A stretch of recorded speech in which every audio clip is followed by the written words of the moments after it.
Okay, so Andi, you had asked about cholesterol and you have concerns about cholesterol, and you've been hearing a lot of things about cholesterol. And I am going to kind of read to you what my cholesterol values were.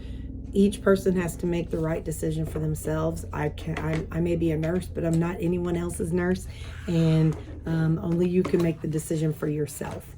What I can say is that I work with a doctor, and he here at work, and he has to go to trainings every year. And he said that recently, the past several years, at those annual trainings, they are saying that total cholesterol does not count. That's not something that they're looking at anymore. They're looking at triglycerides and I believe LDL. Those are kind of the markers that they're looking at. So as science has done more research and doctors have done more research, they're finding different things out about cholesterol. Our body does make cholesterol now. And so, what I have read, again, this is not scientific, is that your body makes 80% of your cholesterol. So if that's the case, if you're eating cholesterol, if you're eating a bunch of cholesterol, your body still has to make 80% of it. Again, that's just what I've read. So I'm going to tell you what I found with my cholesterol level, okay? So let's see, I started in 2019. So I'm going to tell you in March of 2020, I had been carnivore for 5 months. My total cholesterol was 208 and my LDL was 151. My triglycerides were 153. Let me go down the order. Hang on. I'm going to just hide the things that are not important. Just a second. I'm sorry. HDL and hide those. Okay. So let's start at the top. And March of 2020, I had been on carnivore for 5 months. My total cholesterol was 208. My HDL, which is the one, they say they want it higher. That's 26. My triglycerides was 153 and my LDL was 151. So fast forward to the next year. I had been on January of 2021, I had been carnivore for 15 months. Okay. My total cholesterol went up from 208 to 236. So it went up 28. I don't know. Y'all do the math. It went up from 208 to 236.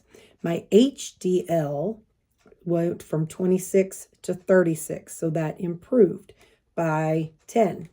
My triglycerides went from 153 to 156. So not a big change, but it went up 3. My LDL went from 151 to 169. My understanding, based on what I have heard, is that as your body has made of fat cells, and when you are losing weight, the fat cell releases fat out into the bloodstream, but it replaces that fat with water because it wants that fat cell to stay intact. It doesn't want to deflate just in case there's a need for it to stay full. So it will allow fat to flow out and water to flow in. So then, sometimes you have a time where you go to the bathroom like a ton, and that's whenever it has released all the fat out and it's full of water for, I don't know, several days. And then finally it's like, okay, well, we're not going to be filled up with fat again. So let's go ahead and deflate. It doesn't die. It doesn't go away. It just deflates. So this is my personal common sense approach, not scientific, but if you think about it, if your body is releasing the fat, it's into your bloodstream. So if fat is going from a fat cell into your bloodstream, then the fat in your bloodstream, the cholesterol in your bloodstream is going to be higher. While you're losing weight, your cholesterol is going to be higher. So, around these times, I was at my peak of losing weight, okay? So my cholesterol was going up because I was losing weight. So let's fast forward from January 2021 to March of 2022. By that time, I had switched over from carnivore and I had been keto for 7 months. So let's see, my total cholesterol went up. It had been 236 and it went up to 245. But my HDL, which they say is the good one, you want that one to be high, it went from 36 to 39. So as I was losing weight, the HDL was increasing. My triglycerides, which they like to be lower, it went down from 156 to 130. So it lowered as I was losing weight. And then my LDL went from 169 to 180. So it increased, which again makes sense. If you keep releasing fat into your bloodstream, your total cholesterol and your LDL is going to go up. And then, yeah, those don't matter. Then let's go forward another year. So February of 2023.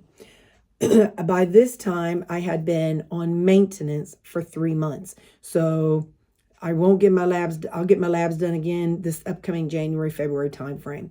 So by this time, it was a year later. I'd been on maintenance for 3 months. So I was no longer losing fat. So at this point, my total cholesterol went from 245 to 241. So it went down 4. My HDL went from 39 to 50. So they like that one, the higher the better, they say. So it had steadily increased along the way. Triglycerides went from 130 to 63. So they dropped big time. So because, again, there's not all that excess fat flowing around my bloodstream.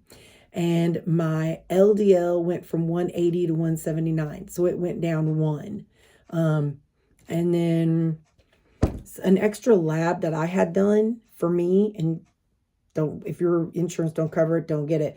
But I remember hearing Dr. Ken Berry and Kim Howerton talk about a person should get a CRP. It's the amount of inflammation in your body. So I can tell you, the first time I got it, my CRP was 4.77. Then it dropped down the next year to 1.7, then 1.3, and then down to 0.56. So my inflammation is decreasing in my body. My average glucose, when I first started in 2020, my average glucose was 126. Then for some reason we didn't get it in 2021. 2022, it was 99. And then in 2023, it was 96. So that has steadily gone down as well. So that is my lab values. There are a lot of doctors that talk about cholesterol levels. So if I were concerned about the cholesterol and, had been hearing doctors, sorry, I'm turning my fan on, I'm getting hot. If I was concerned about it, I would search Dr. Sivas, in cholesterol. I would search Dr. Ken Berry in cholesterol, put their names at the end of it. And, you can do search keto and cholesterol, low carb cholesterol.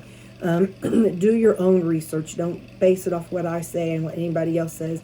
Do your own research. But that's a personal thing. Was I worried about my cholesterol? No. And I'm very fortunate that my nurse practitioner, she wasn't either. She believes in low carb. She's lost weight low carb. Her husband's a diabetic and he has lost weight doing low carb. So I'm very fortunate that my practitioner is like, everything's gonna level out when you quit losing. Just wait. So she was on board with me not taking cholesterol medications and waiting until everything leveled out before we do what we need to do. So like I said, when I go this year, I'm very interested in seeing how it's going to be. But I usually looks like I go around January, February timeframe. So I'll know more then. But so you have to do your own research. I can't tell you, oh, don't worry about cholesterol. And don't let anybody else tell you, don't worry about cholesterol, or, oh, you need to worry about cholesterol, because you have to make the decision for yourself. My dad, actually, when he had his heart attack, his cholesterol was perfect. So, do they go hand in hand? I don't know. But his heart attack, his cholesterol was perfect. So that's just, you got to do what's best for you. But you do your own research. And I would search, like I said, Dr. Cyves, Cyves, Cywes. Anyway, him. He's called the low carb doc, I think is what he goes by here on YouTube. But I'll put his name in the when I answer your comment. But anyway, I just wanted to let you know that that's my experience with cholesterol. I'm not saying you should or shouldn't be worried about it. I'm just saying for me personally, I wanted to wait until I got to my goal weight and then worry about it. It's kind of like, we see the scale, we eat something bad, the scale shoots up. And some people are like, the scale's up, I need to quit eating. No, stay the course and it'll slowly work its way back down. So, but again, that's your decision, and I'll answer your comment with some some doctors that I think are good for following about low carb. Okay, bye.